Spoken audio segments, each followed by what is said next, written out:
Hey y'all, today I'm going to talk about the 8 ways Costa Rica differs from the US, particularly if you're moving here, but also as a tourist even. Some of these things apply. And I mean more than just the fact that there's geographical differences and there is also differences of languages.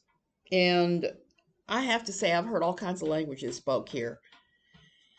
So it's not just all Spanish. When we first got here, we had a German landlord who only spoke German. So there's that. It behooves you to study languages at least Spanish, so you can get around no problem. Okay, so there's 8 ways that Costa Rica differs from the US. Number one, there is no military here whatsoever. Consequently, the government here doesn't have to spend money like the US does on military and building up the military. They're able to take the money that would normally be spent by the military and plow that right back into the people. That money funds the socialized medicine here, which is actually a very good system. It also funds education.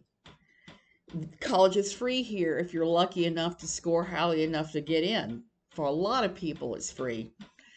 So they invest in their people, not in the military. And I love that. I think that's something that needs to happen just about everywhere. Number two, the Pura Vida. You're going to hear that a lot if you come here. People are going to say it. They're going to end their conversations with it. Sometimes they'll begin their conversations with it. You're going to talk to Ticos and they're going to say Pura Vida. Pura Vida actually means pure life if you take the words and you just go ahead and translate them. But it means more than that. Pura Vida is kind of a entire lifestyle here that is just very different. It's very laid back. It's very calming.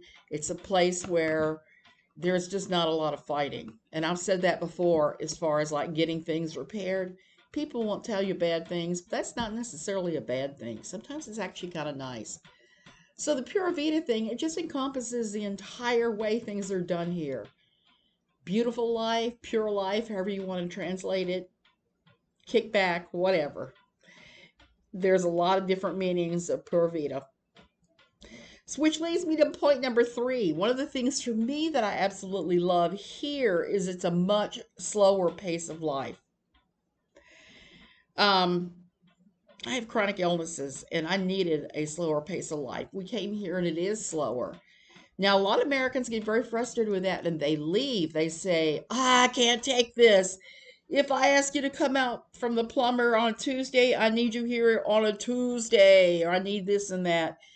The slower pace of life means that instead of the just craziness that you may be involved in the States, this is kind of like, do it later. And there's something to be said for taking an afternoon and laying down in your hammock with a book in your hands. That's perfectly acceptable here.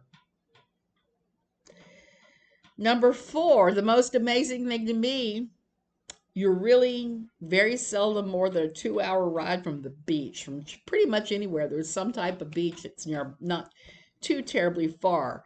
I'm a beach person. I know some people are beach people, some people like the mountains.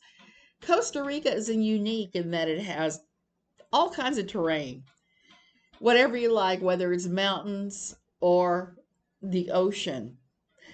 Now, I don't think there's any snow skiing here. They don't get enough, but you hardly are far at all from places where skiing takes place. There are places in South America where you can go skiing actually because they do get enough snowfall.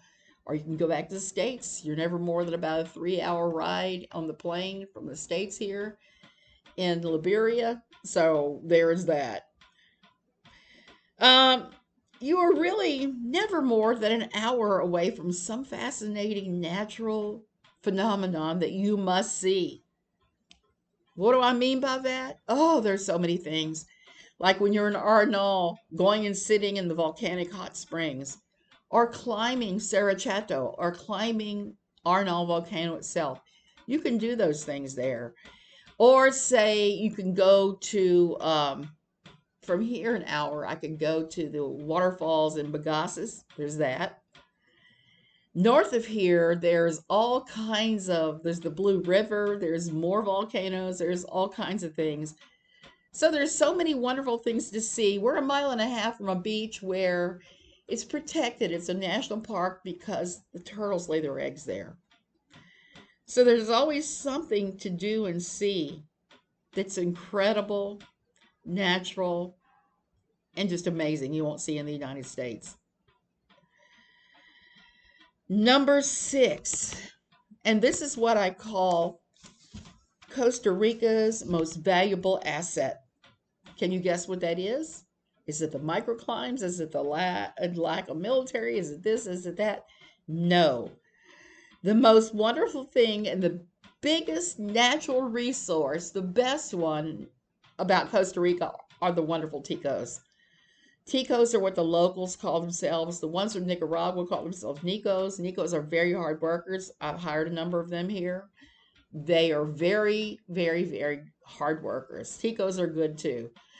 And there is such a kindness about them that you don't find very much of any longer in the States. It used to be truly something that I thought people in the States did well, that they were kind to each other. But that hasn't been in quite a while now, and quite frankly, I miss it. The Ticos will help you out of just about any circumstance. I can't tell you how many times we've had like a pop tire and somebody stops to change your tire for us. Good to see my husband and our elderly. Oh God, that doesn't sound right. Not elderly. We're older. Let's put it that way. We're older baby boomers. So there you have it. They will do all kinds of things for you. They'll offer you to do stuff. They'll offer to do stuff for you. I adore the people here. They are genuinely good people compared to a lot of places. So there is that.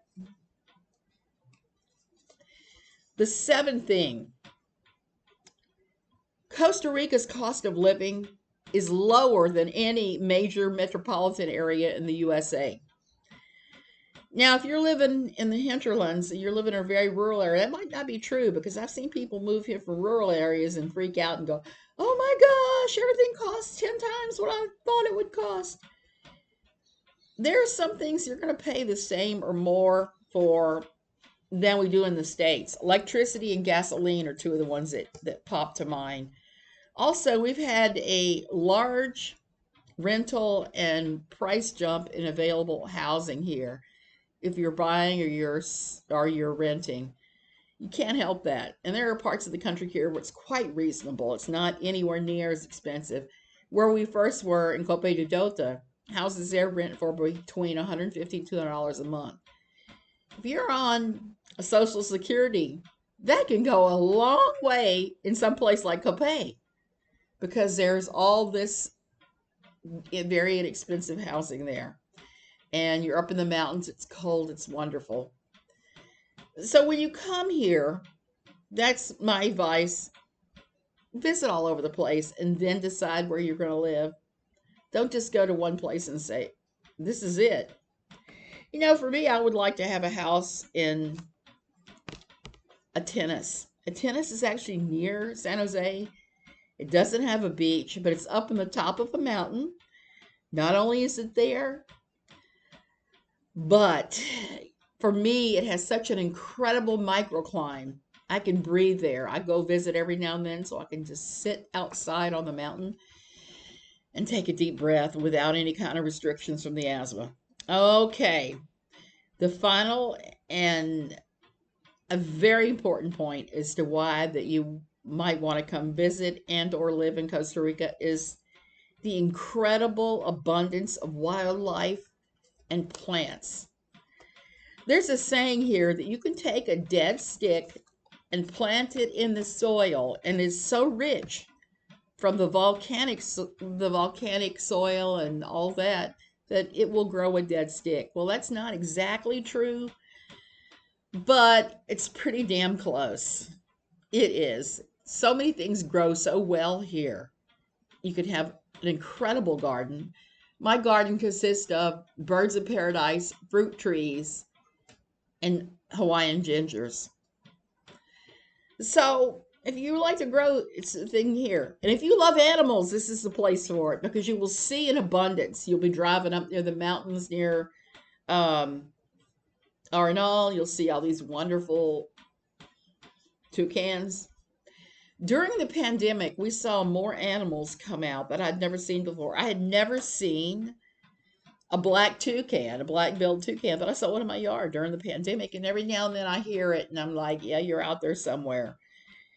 You'll see, if you look at my videos on Facebook, I have videos of myself with the local Quadamondes. They're pretty crazy. They're funny. They're not very fearful of humans at all. Every single day here, I see something incredible, whether it's birds, enormous iguanas, monkeys. We have monkeys that we frequently see every single day in our yard, almost every single day. I've been in my sewing studio before and looked up and had a monkey audience because they're watching me manipulating my Bernina and my fabric. I guess they're trying to figure out what I'm doing. And so, if you want to live in a place where there's abundant wildlife, there's abundant plants, it's green and lush much of the year, your cost of living will be cheaper for the most part. If you lived in a metro area, how much cheaper do I mean? Well, I used to have Xfinity internet and cable, and my cable and internet bill ran me $140 a month. Here, I have the exact same package with a Costa Rican company, and I pay under $60. So that's pretty significant, cutting it in half. And there are many things like that. If you live on local foods, if you don't say, hey, I got to have X, Y, and Z from America, you can get your groceries cheaper if you just buy local. The people are wonderful. It's a Pura Vida. It's a slower pace of life. So all those things are just reasons to love Costa Rica. Okay, you guys, I will be back next week with another piece on Costa Rica and why you might consider moving here.